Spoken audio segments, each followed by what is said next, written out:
Hey everyone, I'm Ashleigh Banfield and this is Drop Dead Serious. It's day 18 of the federal trafficking trial of Sean Diddy Combs, and the testimony that we heard today was some of the most disturbing and frankly sickening that we have heard so far. On the stand, once again, was the woman known only as Jane, and what she described wasn't just abuse, it was vile and graphic, and it was cruelty, emotional cruelty at the highest level.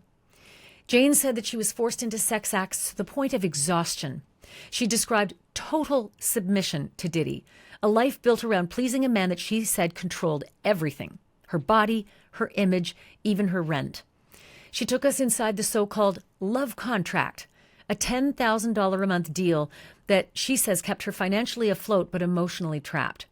She broke down as she described back-to-back sex acts that Diddy demanded with 3 different escorts on her birthday. She described how she wrote about her desperation to stop these freak-offs, hotel nights, she called them. Some of those messages she sent to Diddy, some she just journaled in her iPhone. And today, in front of a packed courtroom, Jane reached her breaking point, sobbing to the point of being unable to speak. We are breaking it all down, the texts, the money, the hotel nights, and the power imbalance that prosecutors say is at the center of their trafficking case.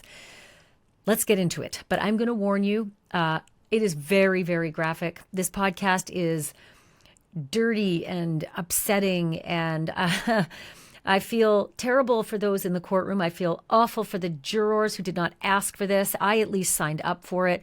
But I've had a hell of a day just getting through it. I'm sickened. At times, I literally wanted to throw up. But okay, forewarned, right? Here we go. Day 18 started with Jane. She was back on the stand, continuing her testimony. She's testifying under a pseudonym.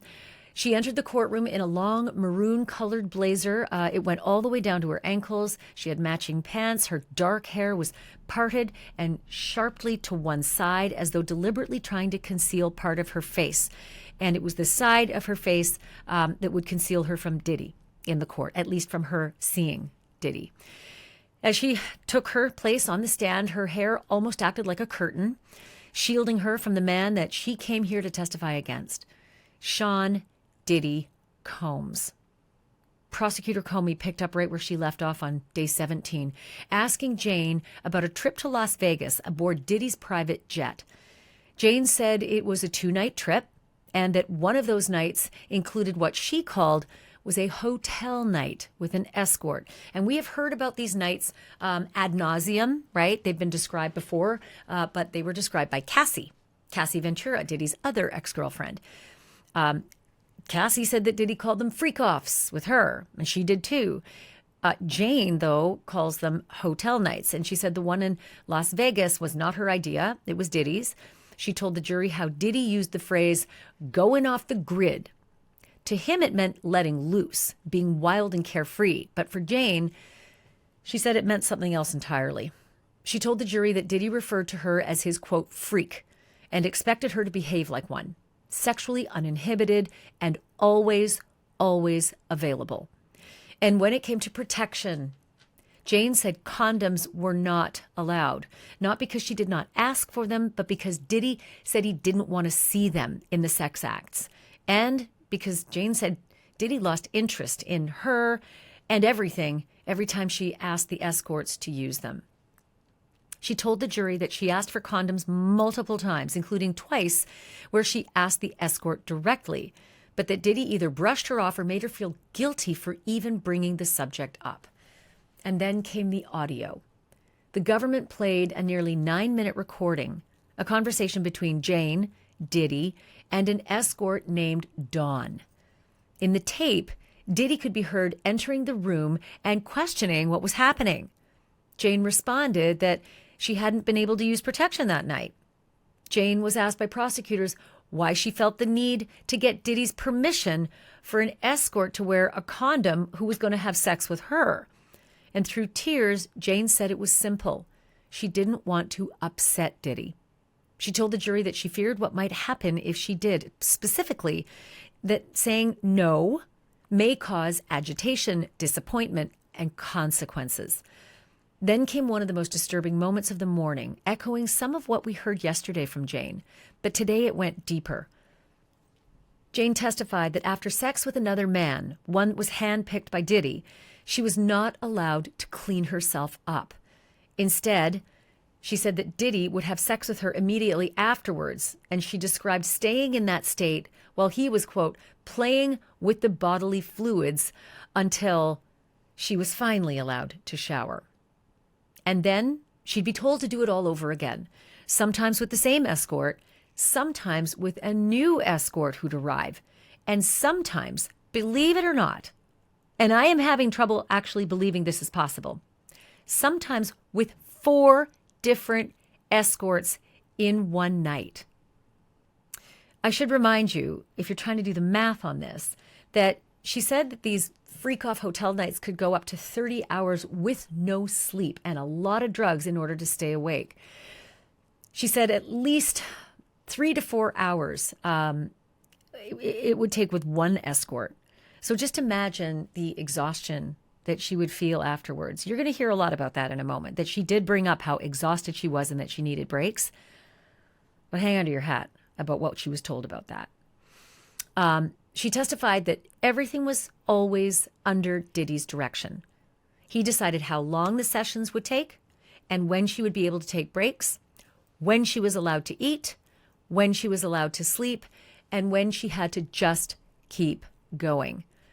Jane cried again and again on the stand as she described the only ways that she could communicate that she needed a moment to rest with Diddy. She'd say that she was hungry, or she'd quietly lie down, but that Diddy wouldn't take the hint. She recalled him saying, quote, "You're not getting tired on me, are you? Let's finish strong." Do you remember hearing that before? Let's finish strong? Because that was something that stood out to me and made me wince. Cassie said the same thing when she was getting tired and she didn't want to continue. Diddy said to her, according to Cassie on the stand, "Let's finish strong." When the prosecutor asked why she just didn't say no, Jane choked up again and said, quote, "I don't know." Prosecutor followed up, "What did he give you to keep going?" And Jane replied, "Ecstasy." She said she took a lot of ecstasy during those hotel nights, and she said it was to numb herself to survive it. Again, I'm hearkening back to Cassie because she said almost the exact same thing, that she tried to numb herself to get through these endless hotel nights just to please Diddy, just to avoid the consequences, and that drugs were her way out. Jane recalled 2 hotel nights that stuck with her because both of them made her cry, she testified. The first one was supposed to be a date night. At least she said that's what she thought. But instead it turned into an 18-hour session with another escort.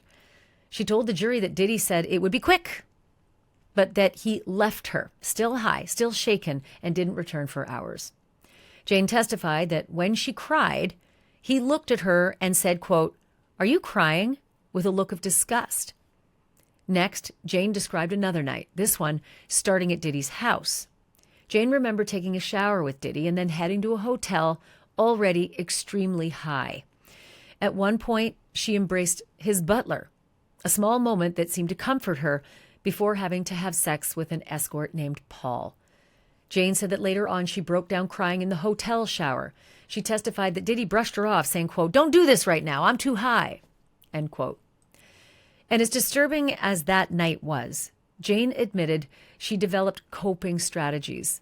She turned robotic, she said, and again, she turned to drugs to get through all of it. She told the jury that even though she was the one who had to do all the work, up to 30 hours of straight sex with different escorts, one after the other, she still tried to please Diddy afterwards.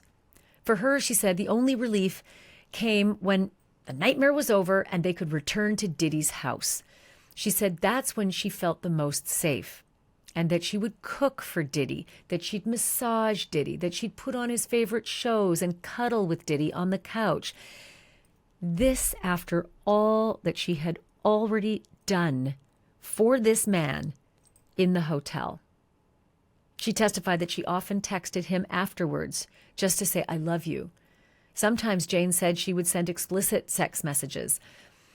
Jane told the jury that it was all part of the fantasy, something she believed she had to keep up because she wanted to please him, she said. But the messages shifted.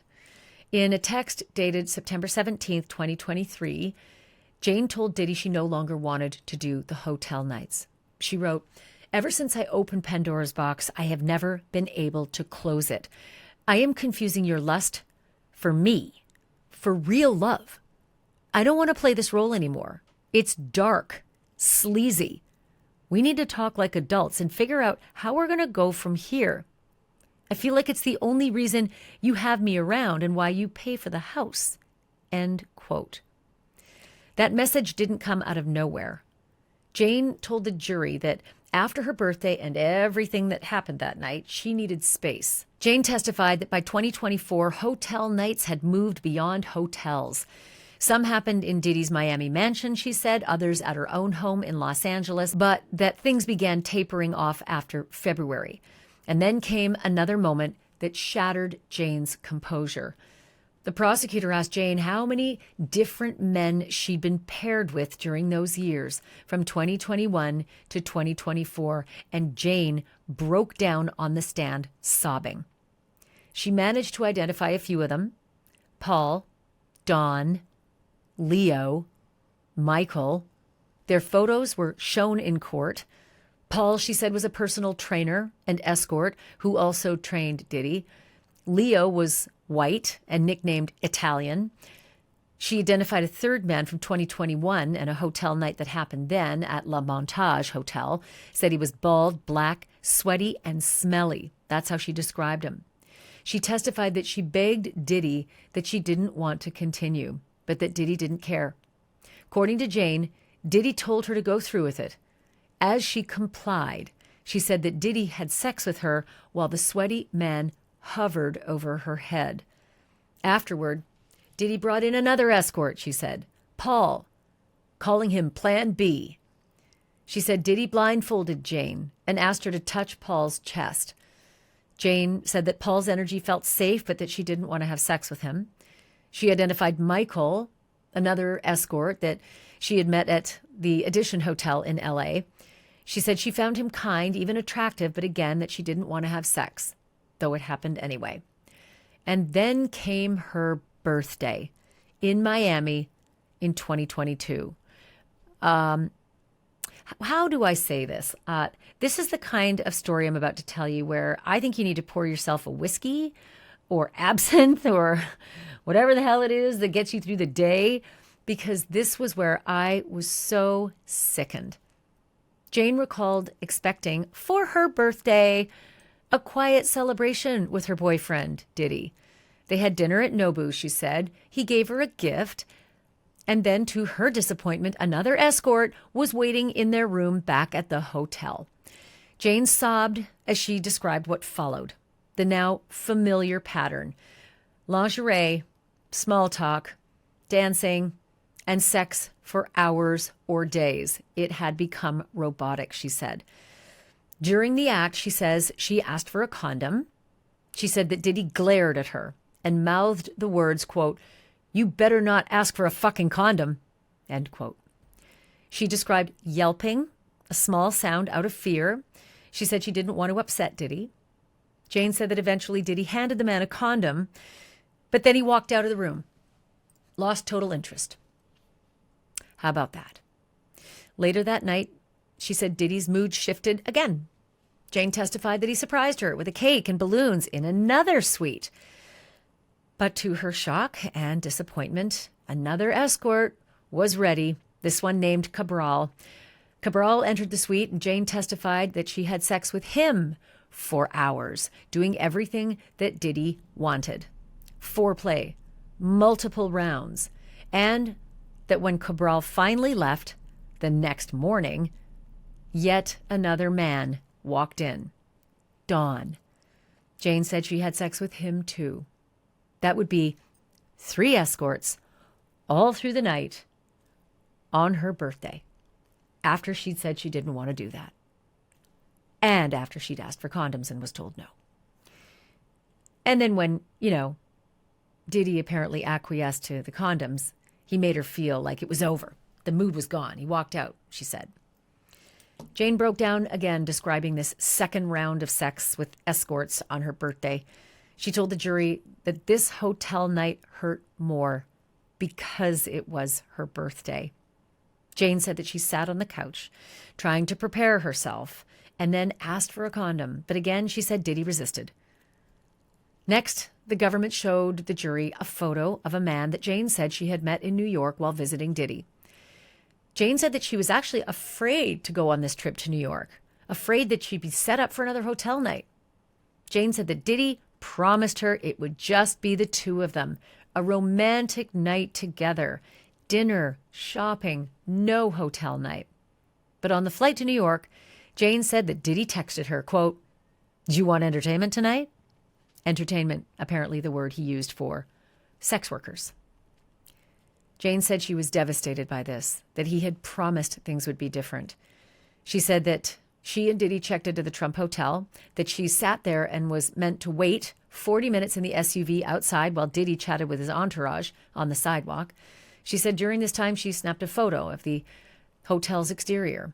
Jane told the jury that she could even see the red lights up there in the windows, a signal that the hotel night was being set up probably by the staff. Inside, and when I say staff, let me break for a minute because it wasn't the staff of the hotel. Typically, the testimony has indicated that it was the staff of Diddy, of Diddy's enterprise, right? Of Diddy's business, of Diddy's bad boy entertainment. Inside, she said that Diddy was defensive when she reminded him that she did not want to do this anymore. He told her that she didn't have to, but then he handed her ecstasy and said, "I have something coming." When Jane walked into the suite's living room, the escort was already there. She told the jury, quote, "I just wasn't into anything about this guy." Jane said she pulled Diddy into the bedroom to talk, to tell him that she couldn't do it, but that again, Diddy was agitated. When asked why she felt like she had to go through with it anyway, Jane's voice cracked. Quote, "That's a hard question to answer. I just wanted to make him happy," end quote. Harder to explain.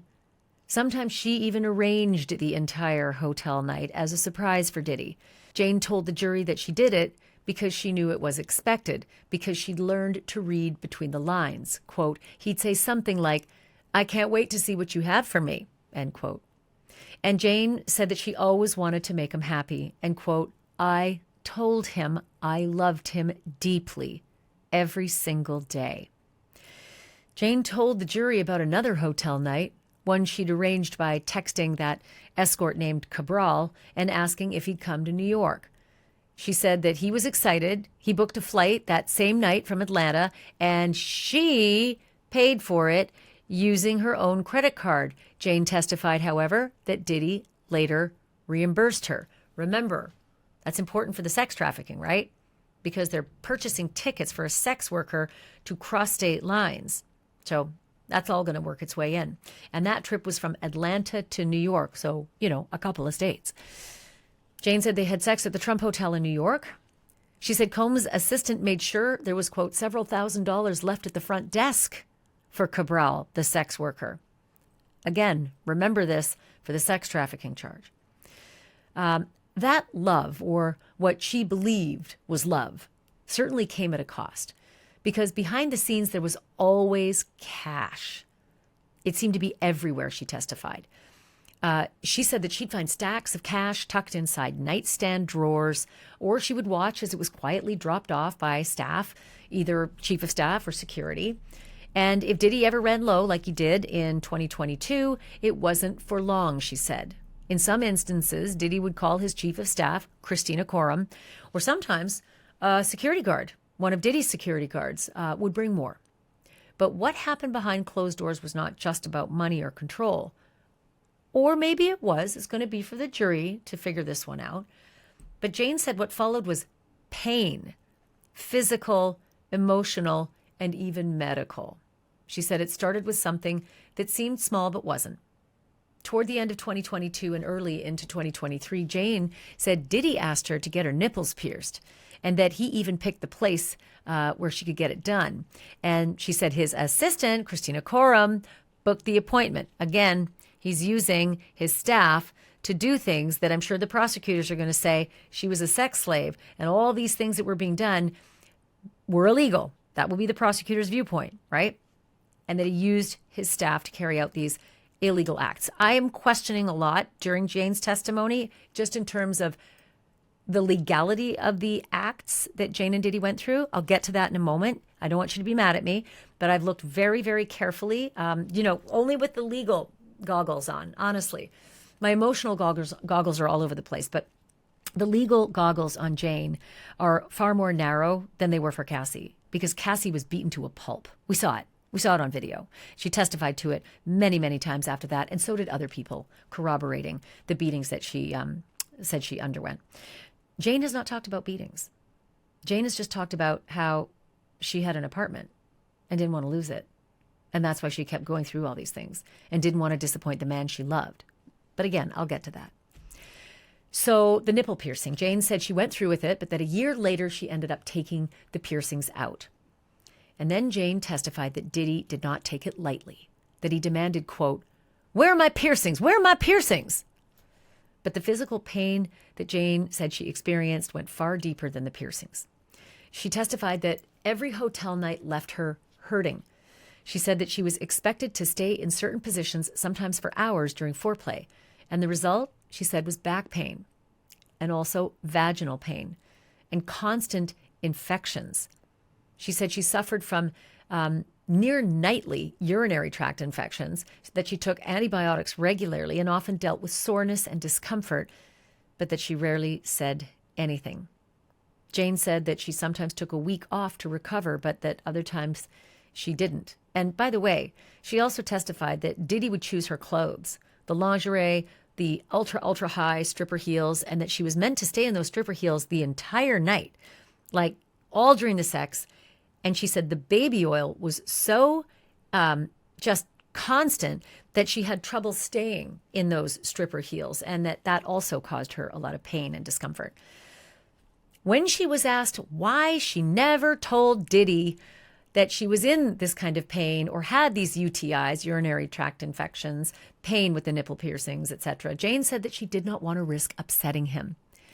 When she was asked why she didn't just stop outright, Jane broke down in tears, unable to explain it. She told the jury that when she did ask for a break, Diddy would become upset and dismissive and belittling. Jane said that she began using the Notes app on her iPhone to process her thoughts, and she said it helped her to cope. She explained that sometimes she found the courage to actually send some of those messages to Diddy, telling him that she didn't want to keep on doing these hotel nights, trying to put an end to that sleazy, she said, part of her relationship. But when Jane poured out her heart to Diddy, she said, sending him these long emotional messages about how used and broken she felt, she said Diddy texted her back, quote, "Let's just be friends. I can't take this part for real. I'm tired of these long texts telling me what I'm doing wrong." At this point, I have to tell you something very important, because it's all about how not you and I react to this. It's all about how the jury reacts, right? How's the jury taking in all of this testimony? And I can tell you, at this point, several jurors reacted significantly. Some of them looked annoyed. Others looked genuinely taken aback by how casually Diddy dismissed her in these text messages. And according to Jane, at the end of their relationship, Diddy told her he didn't even remember her asking to stop the hotel nights. She told the jury that she had been saying the same thing again and again, over and over again to him since 2021, but it never seemed to register. And clearly, with him saying he didn't remember, maybe she was right. To prove it, the government read a text that she sent early in their relationship on November 22nd, 2021. In it, Jane described feeling jealous and sad after a trip with Diddy that turned into yet another hotel night. Jane said that what hurt her wasn't the encounter itself, it was watching him giving meaningful attention to another woman, the kind of connection that she said she was longing for, that she was just putting herself through these hotel nights, hoping to receive finally at the end of them. When asked why she felt jealous, knowing that Diddy had other women in his life, Jane's answer cut deep.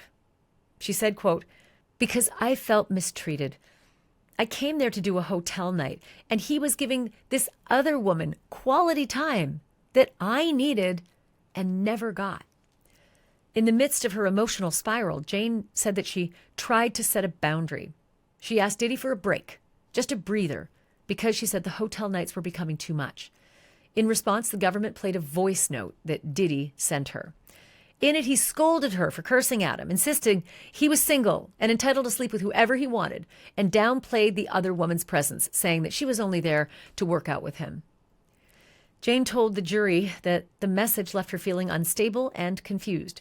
She tried to explain to Diddy that it wasn't about jealousy over who he was with. It was about how differently she was being treated than the other women.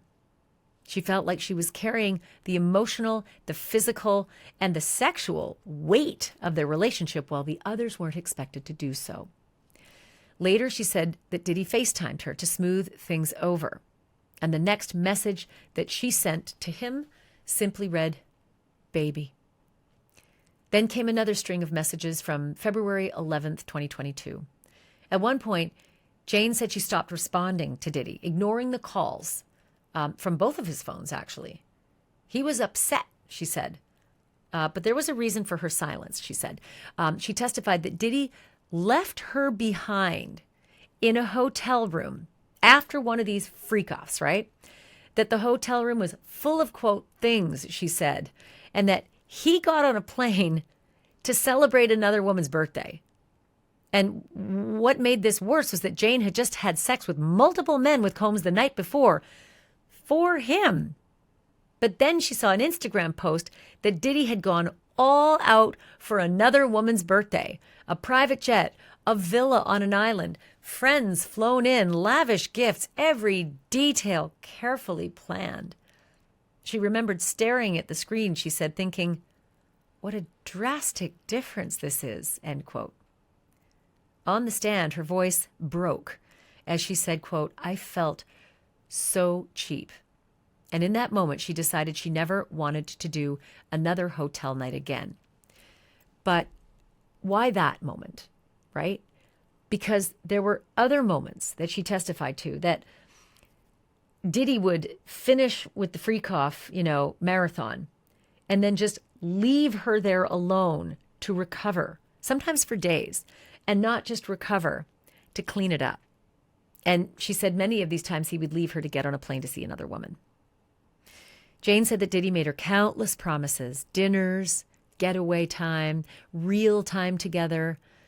But when the government asked how many of those promises he actually kept, Jane answered, quote, hardly any of them. By early 2023, Jane testified that she hit her breaking point.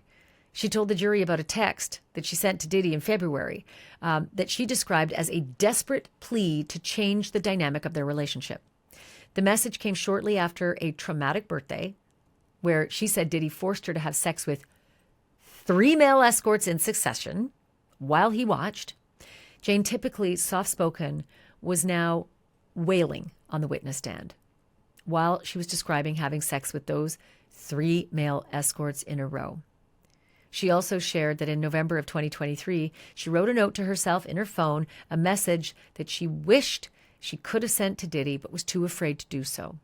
The note said, quote, I'm sorry I don't want to do drugs for days and have you use me to fulfill your freaky, wild desires in hotel rooms, end quote. Jane told the jury that when she didn't sound enthusiastic enough in a text about an upcoming freak-off, Diddy lashed out. He reminded her of the lifestyle that he provided, the house, the money, the smile that he had paid to perfect, right? Her actual teeth. She told the jury that to this day, Diddy still pays for her home. And that is how court ended today. It was a rough day of testimony for Jane and for all of the people who had to listen to it. Several jurors had those significant reactions. Many of them were engrossed in her testimony, watching her at every moment. Some totally focused on her, even turning their back to Diddy. But some also looked right over at Diddy, right? especially in the moments of cruelty, the emotional cruelty, and the sexual cruelty that she was describing from the witness stand, especially when she described that he denied condoms and scoffed at her for crying. And when they were shown screenshots from the free cops, one woman had her head in her hands, one of the jurors, and she was rubbing her temples. Jane said that she was manipulated, recorded, and handed off to men endlessly, all while telling Sean Combs that she loved him. We are not finished her testimony yet. I thought today I was going to hear something else. Look, I was devastated by this. I was sickened by how Sean Combs allegedly treated her. And I'm just going to say it outright. He is a horrible person. He's disgusting, foul, vile. I only know of one other person that is, has these kinds of sexual predilections and is this, cruel and callous with women, and that's Peter Nygard. I've done a whole 6-part podcast series. It's on the channel about Peter Nygard, and his kink went even filthier, like feces. But Diddy reminds me of him. Disgusting. I'm having problems, though, legally speaking, with Jane's testimony so far. And I am open-minded to where she may go next, because again, it's not over yet. But so far, what Jane has been describing is a terrible, terrible boyfriend. Awful. The kind of boyfriend most people would leave, right? Jane has been saying over and over again that he paid for her apartment, that was their deal. That's not a crime, right? That is a point where most people might reasonably say, you should have left, and it sounds like you didn't because you liked your nice apartment. $10,000 a month apartment. I don't have a $10,000 a month apartment, and I sure as hell wouldn't do anything of the sort to get one.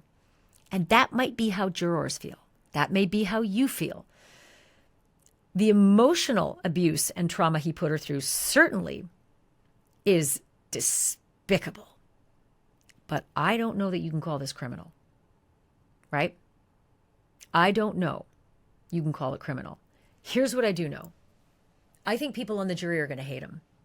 They're going to hate him for being a terrible, terrible person. Just a filthy, foul. I don't have enough adjectives, honestly. Piece of shit. That may get them over any doubt they might have if he's guilty of other crimes, right? When you hate the defendant so much, you're not willing to give as much reasonable doubt. Like, you're not willing to give any reasonable doubt. And when you're on the fence, most of the time, what does your gut say? Fuck it. He's guilty of something, so convict him. This is where I think Jane's testimony may be really important. Not that, again, so far, I think she is amounting to trafficking. Not for her, anyway. The prostitutes that they're flying over state lines and paying, if using company funds and using assistants to set it all up, yeah, that's a crime. But with Jane, I'm not seeing it yet. And like I said, her testimony is not over, so I'm open-minded about this. But court is dark for the weekend, and when it resumes on Monday, Jane is going to be back on the stand. We expect even more explosive details about what she says happened behind closed doors. And then the cross-examination. And if the past is any kind of prelude, we can expect Diddy's high-priced lawyers to come out with a baseball bat, right? Who knows if they're going to be able to impeach her or challenge her with her words or dates or locations, right? Like they have with other witnesses. But Friday, man, this was a cliffhanger. And if you want to go even deeper into this case, you should check out the latest episode of TMZ Presents United States versus Sean Combs inside the Diddy trial. Bill Maher was a guest with Harvey Levin and me and others. And I went after him. I took Bill Maher to task for a commentary that he gave on his show last week.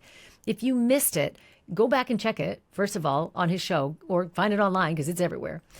Bill basically said that it's time for women to start standing up for themselves. And that, post Me Too, it's their responsibility to leave these abusive relationships or call the police. I had a different opinion, one that I felt he hadn't considered when he made that, declaration. And it had to do with, what about the women who are being beaten, right? Because sometimes those women feel like leaving or telling the cops is like signing your death warrant. So the consequences are a lot worse than the freak-offs. And Bill and I had a hell of an exchange. So here's a sneak peek at that episode. We've learned by now that abuse is not love, and abusers don't change. If it happened once, it's going to happen again. And the other reason that sometimes people stay is, yes, it is kind of a deal with the devil. The allure of being a star makes people do a lot of weird shit. Can I throw in a third reason? How about the consequences of leaving and the consequences of reporting are sometimes so much worse than whatever it is you're dealing with currently. I'm covering a case of a woman in Washington State right now who was supposed to be a guest on my show 2 nights ago, but she had to cancel at 8 o'clock at night because the police were there to tell her 3 daughters, 9, 8, and 5, had just been suffocated by the husband she left. So there are other reasons, Bill. And by the way, I watched everything you said. I watch you every single Friday. I never disagree with you. You're like a hero to me, and you have been for 25 years. This time, I really did take issue because I've been in that testimony moment to moment to the point of being revulsed and saddened by it. And I have seen it repeated over and over that so many of these people, men and women, were terrified of him and terrified of his tentacles. Okay, I mean, there are no great choices sometimes. I agree. But you're saying the preferable choice is just to stay there? To stay Sometimes in that if it means relationship? you stay alive. Yeah, I think the case of the Washington woman is a perfect one, and it's so proximate. It just happened. Sometimes you stay alive by keeping the status quo.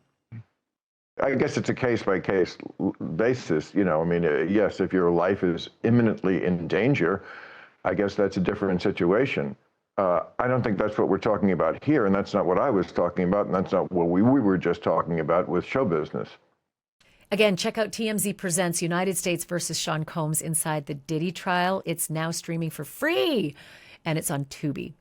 I'm Ashleigh Banfield. Thank you so much for watching. And remember, the truth isn't just serious. It's drop dead serious.